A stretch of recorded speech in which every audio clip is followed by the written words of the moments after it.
know, things that for a long time, while we here on the West Coast were trying to think about organic, we were still stuck with the stuff that was made traditionally that's not necessarily taking into consideration the eco-friendliness or even health.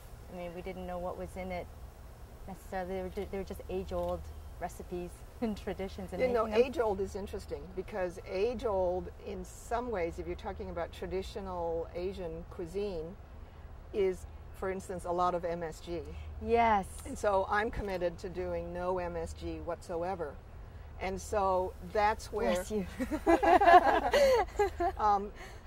So I do a lot of research. I read labels really carefully and really research, you know, what is authentic but what doesn't have MSG in it.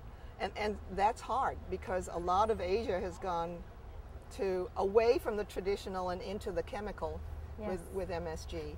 So it's a little bit of a time warp. Sometimes going forward means going backward to really traditional and going to something that is actually a rarity. For me, it's walking that fine line.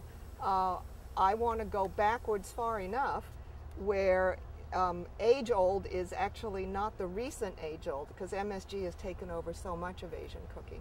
And so I have to drill back enough where I can get that really authentic ingredient. Now, some people may say, you know, MSG is authentic. Everybody uses it.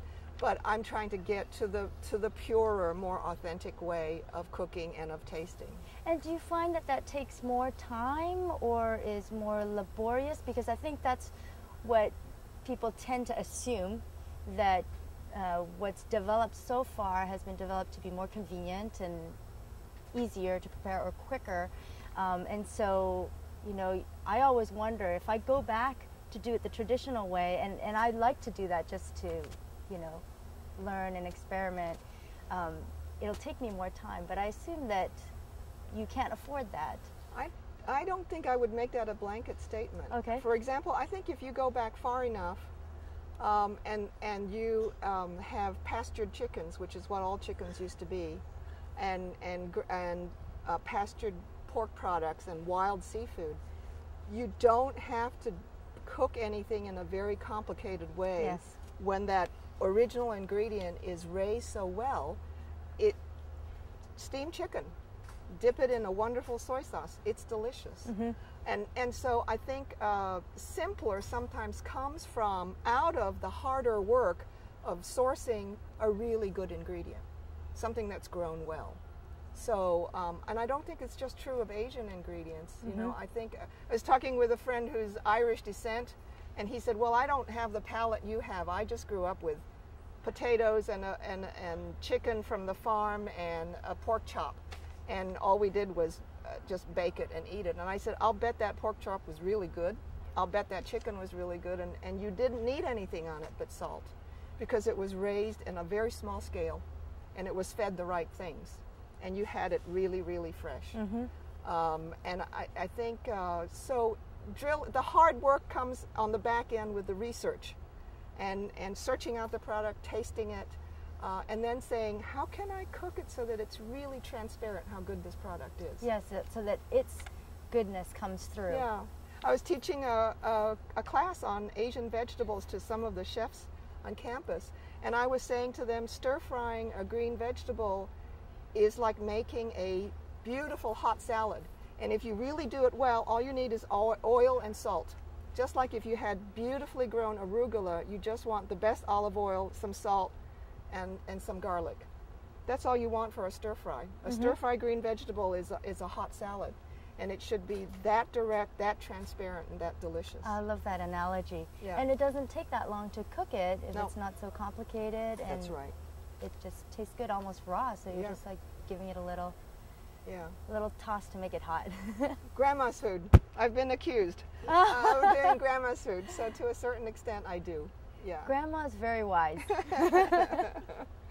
So it sounds like you collaborate with and you share techniques with other chefs regularly? I have wonderful colleagues, and we do.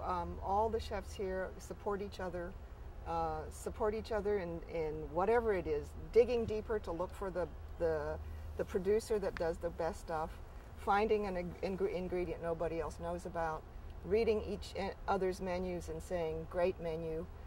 It's a wonderful culture, a wonderful food culture here. And what I love about all the effort that you spend, that you take to search out these producers, you end up supporting them, and they can grow, and hopefully the industry grows and it spreads. What I hope is that by buying 3 cases or 4 cases of pea shoots from a small farmer, that allows that small farmer to grow more of that, and to say, you know, if Google's going to buy it, maybe I can sell it to a retail supermarket. And so we support it. We hope the support ripples out that way. And so I guess this is the job of executive chef, is to do a lot of the searching out of the ingredients. And what other responsibilities do you have as an executive chef? I have a bunch of fantastic colleagues. And we read menus. We try to be innovative. We try to get our cooks and the managers in each cafe to be with us, collaborate, and look for producers and growers and artisans. Try to write it into menus. We taste each other's food and are stimulated by what everybody's doing. That sounds like a really fun job. Yeah. So these sound like really wonderful things that you're doing at Google. You've got a lot of colleagues supporting you, and I wonder what we can do if we're not an executive chef at Google. Google has a lot of resources and a lot of, I'd say, purchasing power. What can we do in small businesses or at our homes to imitate what you do? A lot.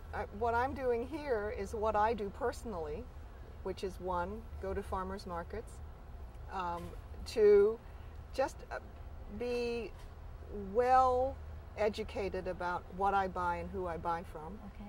And it's really, and my colleagues are people who ran small restaurants and fine dining restaurants, and it's to think that way, you know, what does it taste like? Can I work it into the budget? And who do I want to support with what I buy? Maybe not, I can't do 100% organic, but I can buy chicken from this pastured farm. I can buy the greens from this Cambodian family farmer. It's a different kind of support. They may not be organic.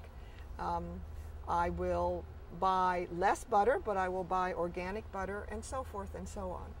And it's really, I have a wonderful framework to work in, but all of us executive chefs and cooks here are bringing in what we would do on a smaller scale and what we believe in personally. So I'd say farmers market is number 1, and while you're there, buying from somebody as close by as possible. So all your principles can be scaled down. So I love the generality of the principles. Yeah. Thank you very much, Chef Olivia Wu, for joining us. You're welcome. Been wonderful talking to you. Come eat with us.